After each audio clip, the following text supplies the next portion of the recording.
Hola a todos, bienvenidos a Café con Sal, otro capítulo más. Yo soy Rodrigo. Yo soy Cristian. Y nada, de nuevo os traemos pues la actualidad y lo que ha ido pasando a lo largo de toda esta semana. Y antes de pasar con las noticias, vamos a anunciaros un poco de qué vamos a hablar hoy y sobre qué vamos a debatir. Y los que nos sigáis en Instagram, pues ya lo habréis visto. Efectivamente, vamos a hablar sobre toda la polémica en torno al 8M y tal. Pero antes de entrar en ese tema, Chris, dame noticias, dame cosas. Empezamos con las noticias de esta semana, con que la OMS ve irrealista y prematuro acabar con el coronavirus este año. Esa expresión de irrealista y prematuro es de Mike Ryan, que es director ejecutivo del programa de emergencias sanitarias de la Organización Mundial de la Salud. Y este hombre también comentó que la OMS se está centrando en reducir la transmisión del virus para evitar que surjan nuevas variantes. Que surjan nuevas variantes es preocupante porque, según la directora de inmunización de la Organización Mundial de la Salud, Kate O'Brien, puede que esas nuevas mutaciones incidan en la eficacia de las vacunas. Entonces, yo creo que después de un año terrible, con un montón de investigación por detrás, ahora que se nos arroja un poco de esperanzas con todas estas diferentes vacunas, nadie quiere perder ese progreso, ¿no, Rodri? No, la verdad que no. Pero además yo os traigo una noticia que está en relación con la tuya y no para bien, la verdad, porque un estudio de la Confederación Estatal de Asociaciones de Estudiantes ha revelado que el 72% de estudiantes universitarios y de FP están mucho más preocupados por su salud mental que por los exámenes y el estudio en sí, como es normal. Entonces esto revela que hay mucha tensión entre los estudiantes y mucho agobio sobre cuál es su situación personal y lo mal que lo están pasando. Y es que este estudio también les pidió a todos los participantes que resumiesen el año en 3 palabras. Y ojo, porque las 3 palabras son agobio, estrés y ansiedad. A mí no me extraña nada, pero la verdad es que es preocupante porque si encima esto parece que va a durar más tiempo del que esperamos, pues habrá que andar con cuidado y cuidarnos. Sí, la verdad es que el colectivo de estudiantes, con toda aquella época que tuvimos que pasar con el confinamiento, la incertidumbre de si iba a haber exámenes, si no iba a haber exámenes, si los iba a haber, cuál sería el formato, ¿no? Todo eso al final causa un estado psicológico que es insostenible a la larga, ¿no?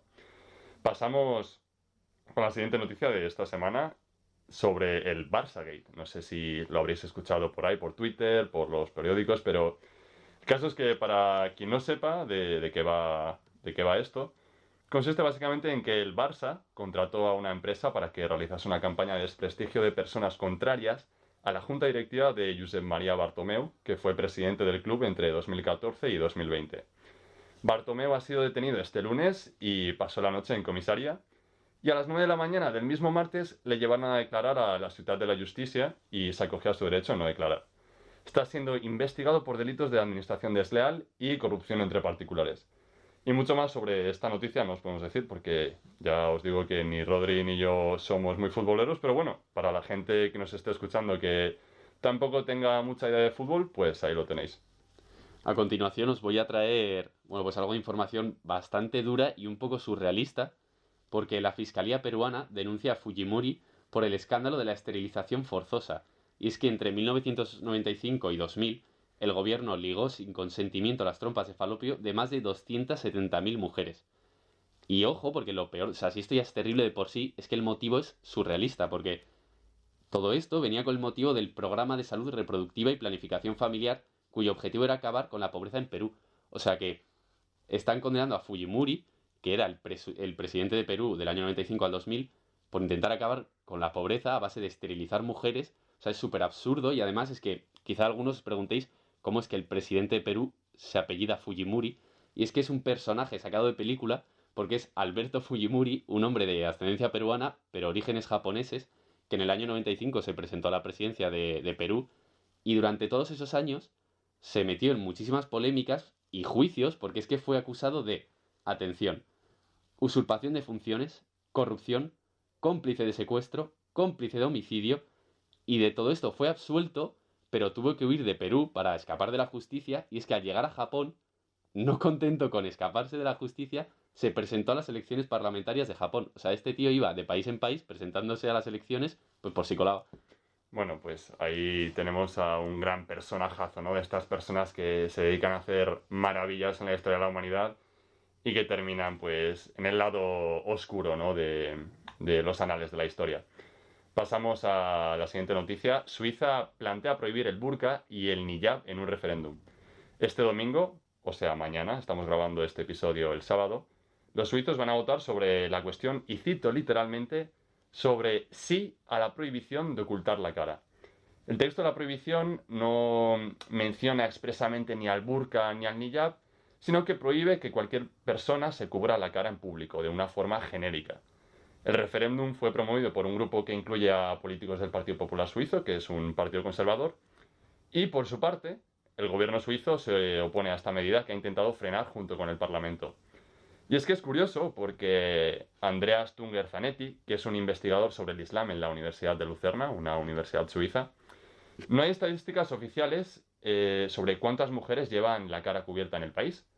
Y es que, de hecho, este investigador realizó una encuesta entre personas importantes de la comunidad musulmana para saber cuántas personas, más o menos, usaban el burka o el hijab, y la propia encuesta reveló que no hay burkas en Suiza.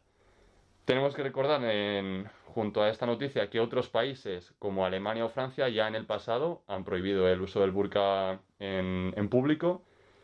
Y terminaría diciendo que es curioso porque mucha gente se piensa que el Corán obliga a las mujeres a llevar cierto tipo de vestimenta, que es el hijab, que es el burka, que es el velo, pero esto es algo totalmente falso. Y es que el propio uso de estas vestimentas es una cuestión en la que dentro de la propia comunidad musulmana en los países árabes no están de acuerdo, unos están a favor, otros están en contra. Entonces es una cuestión bastante controvertida, ¿no? La verdad es que un día podríamos llegar incluso a tratarla en la parte del debate, pero de momento vamos a ir dejándola porque es muy complicada y bueno, es que como dices, es que hay tantas ramificaciones del Islam que es que podríamos estar hablando de esto horas. Claro. Para acabar con lo importante de esta semana, os traigo una noticia bastante curiosa y es que un nuevo trabajo publicado en Nature Ecology and Evolution, realizado aquí en Atapuerca, dice que es posible que los neandertales tuviesen las capacidades auditivas y lingüísticas muy parecidas a las del Homo sapiens. Esto igual de primeras, pues os da un poco igual, pero os voy a poner un poco en contexto y es que supongo que ya todos sabéis que quién era el neandertal, básicamente era es una de las ramificaciones del desarrollo del ser humano, venía a ser un poco el primo tonto del Homo sapiens, porque tenía una menor capacidad cerebral, y lo que ocurrió con el neandertal y el Homo sapiens es que convivieron durante miles de años hasta el punto de que el Homo sapiens llegó a exterminarlo. Es decir, no quedan, o sea, lo que sobrevivió fue el Homo sapiens, que es lo que somos ahora nosotros.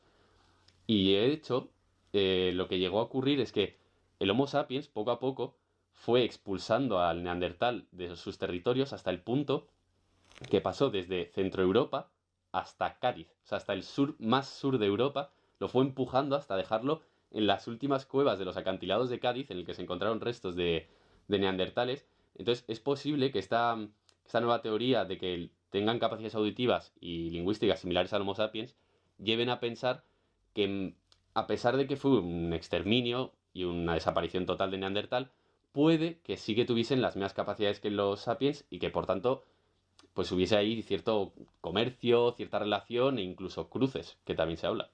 A mí me parece muy interesante esta noticia porque es básicamente que el Homo sapiens tuviese la capacidad de comunicarse con un ser que supuestamente es inferior. O sea, si lo trasladamos al día de hoy, es como si cogemos al primate más evolucionado que exista hoy en día y nos empecemos a hablar sobre qué buen día hace hoy, ¿no? O sea, Sí, bueno, más o es menos. algo bastante curioso, ¿no? Entonces, una vez terminadas con todas las noticias importantes de esta semana, vamos a hablar del tema gordo, la cancelación del 8M. Para poneros un poco en contexto de qué es lo que ha ocurrido, vamos a mencionar brevemente que el 8M ha sido cancelado por la delegación del gobierno en Madrid. Todas las manifestaciones que se convocaron en la región han sido canceladas y debemos de recordar que la delegación del gobierno es la representación del gobierno de España en esa comunidad autónoma, es decir, que es básicamente el gobierno del PSOE y Podemos quienes han tomado, ¿no?, esta decisión en Madrid. Junto a esa decisión, diversas asociaciones feministas y sindicatos han anunciado este viernes su intención de acudir a los tribunales para recurrir a la decisión de la delegación del gobierno, y la comisión del 8M pide la dimisión del delegado de gobierno José Manuel Franco. Una vez puestos en este contexto, me gustaría preguntarte, Rodri, ¿qué opinas sobre esta cancelación?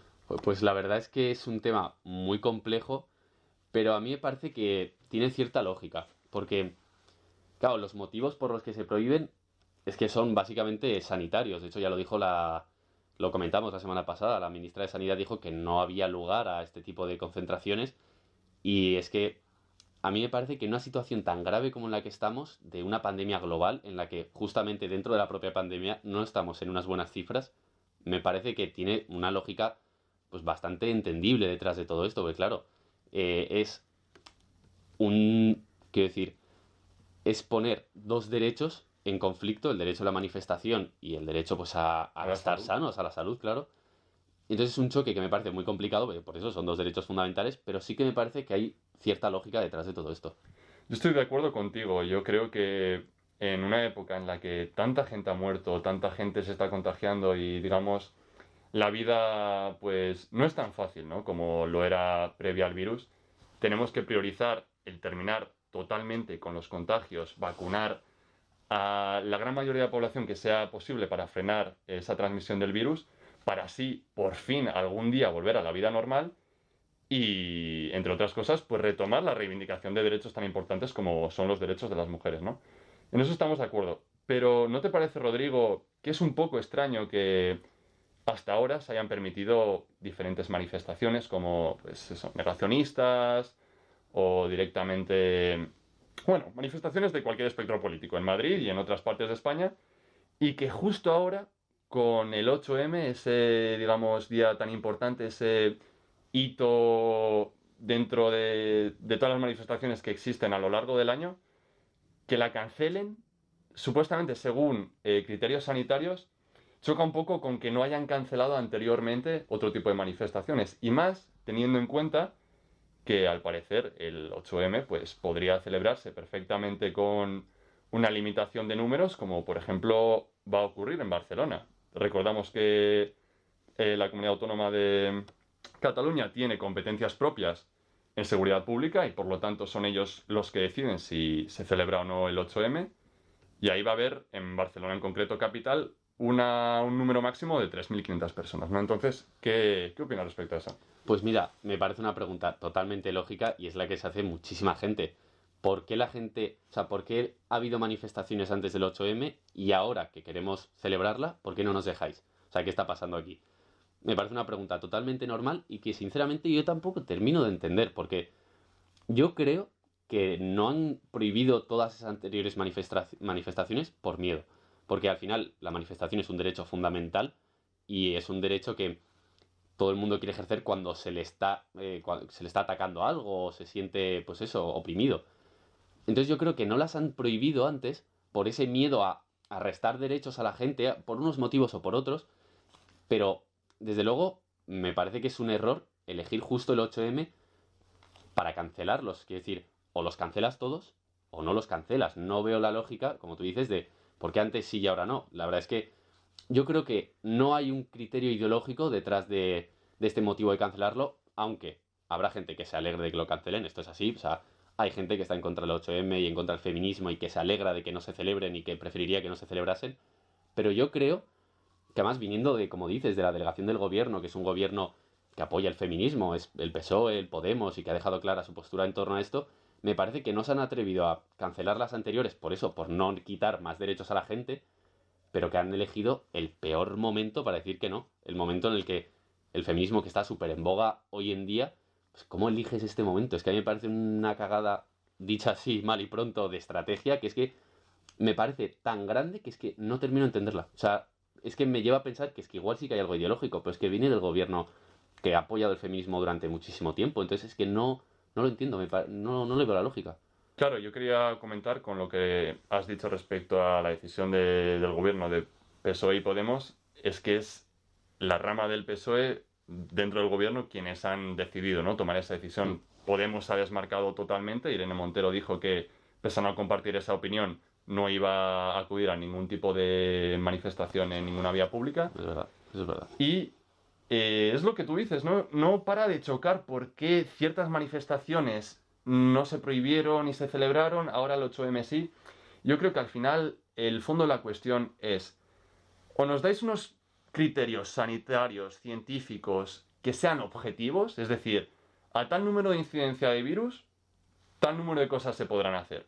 Cuando el número de contagios sea tan alto que corre la sociedad un grave peligro, pues lo siento mucho, pero el derecho a la salud prima sobre todo, ¿no? Entonces, esto lo hemos visto, por ejemplo, también con el tema del confinamiento. En marzo nos confinaron 2 meses, estando el virus como estaba. En octubre teníamos números peores que en la época del confinamiento. No se confinó a nadie, se abrió hostelería, digamos que se intentó vivir en esa nueva normalidad que nos intentan vender. Y eso, que yo creo que al final la sociedad está cansada, ¿no? De no saber a qué atenerse, porque si tú prohíbes una cosa supuestamente por criterios sanitarios, ¿dónde están esos criterios sanitarios? Explícalos a la población Ya. y sé verdaderamente transparente, ¿no? No tengas una doble vara de medir. Esa, al final, yo creo que es el fondo de la cuestión, ¿no? De lo que la gente realmente está en contra de esa decisión de prohibir el 8M. Sí, la verdad es que tienes toda la razón en eso de, joder, ¿por qué no se establecen unos criterios sobre los que jugar? O sea, sobre los que ir viendo un poco, pues, por dónde tirar. Esto podemos, esto no podemos. Pero yo creo que es que es tan difícil, o sea, no creo que sea imposible. Yo creo que se puede hacer.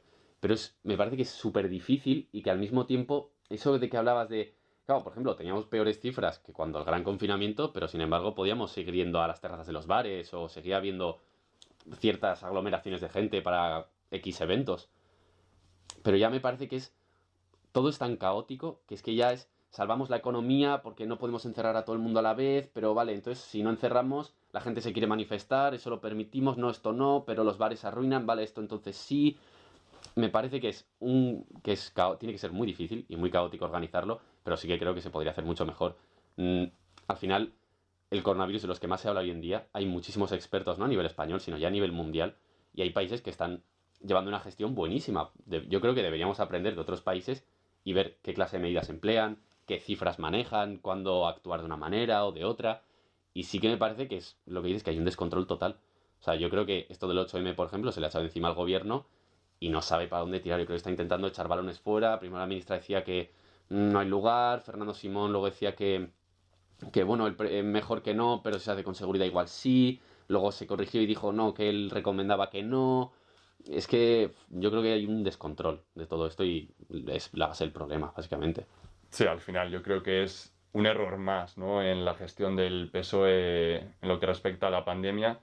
Y realmente, ¿qué podemos esperar de un gobierno que tenía hasta hace unos pocos meses un ministro de Sanidad, que era licenciado en filosofía, hizo un máster en economía y dirección de empresas, el gran Salvador Illa, que dejó el barco en una de las peores situaciones por las que ha pasado el Estado, para irse a presentar a las elecciones de una región del Estado, de Cataluña, y sorprendentemente gana las elecciones. Realmente no termino de explicarme cómo ha mantenido digamos, esa imagen positiva, ¿no? De cara a la población de Cataluña para que sea el partido más votado con ese candidato. Pero sí es lo que te digo, no podemos esperar mucho de un gobierno que tiene un Ministerio de Sanidad que aparentemente no existe, ¿no? Tenemos otros ejemplos como Israel, por mucho que yo personalmente pueda estar o no en contra del Estado, o por ejemplo Taiwán, que son países que han llevado muchísimo mejor la pandemia y que hoy en día sí es cierto que no viven en una normalidad al 100% como era antes, pero están muchísimo más avanzados que nosotros y por ejemplo en Israel ya la vacunación de la población está muy avanzada. Entonces, es lo que digo, no podemos esperar mucho de este gobierno, por desgracia. Lo cierto es que se podría haber hecho mejor. La verdad es que no te voy a decir que no. Y sí es cierto que la gente está muy desesperanzada. Cada vez esto se complica más. O sea, cada vez es que si ahora la vacuna llega, no llega, vamos a tardar tanto tiempo, ¿no? Que ahora hay variantes del virus y que la gente ya yo creo que se va acercando el verano y sobre todo que si la gente está tan cansada que lo que quiere es acabar con esto de alguna manera. Entonces, yo veo que esta situación está siendo súper complicada y la verdad es que el tema del 8M es muy complejo. El Cristian y yo lo estamos intentando tratar pues, de la forma, pues como creemos un poco que vemos la situación y de la forma más objetiva. Pero aquí, como ya os dijimos el primer día, no queremos participar solo nosotros. Entonces vamos a traer un par de opiniones, porque pedimos por Instagram que nos deis vuestra opinión a este respecto. Y ahora os voy a poner un audio que a mí me parece muy interesante, porque tuvimos que seleccionar porque había bastantes y tal. Entonces, pues, a ver qué os parece un poco. A ver, desde mi punto de vista, y sin tener en cuenta si apoyamos o no los mensajes, las reivindicaciones que pues, todas las personas legítimamente, las personas, las organizaciones, los partidos políticos, etcétera, quieren manifestar en todas estas manifestaciones que se quieren convocar para el día 8M, yo creo que esto es un tema más que nada de salud pública. La cosa es, esto ya lo era hace un año.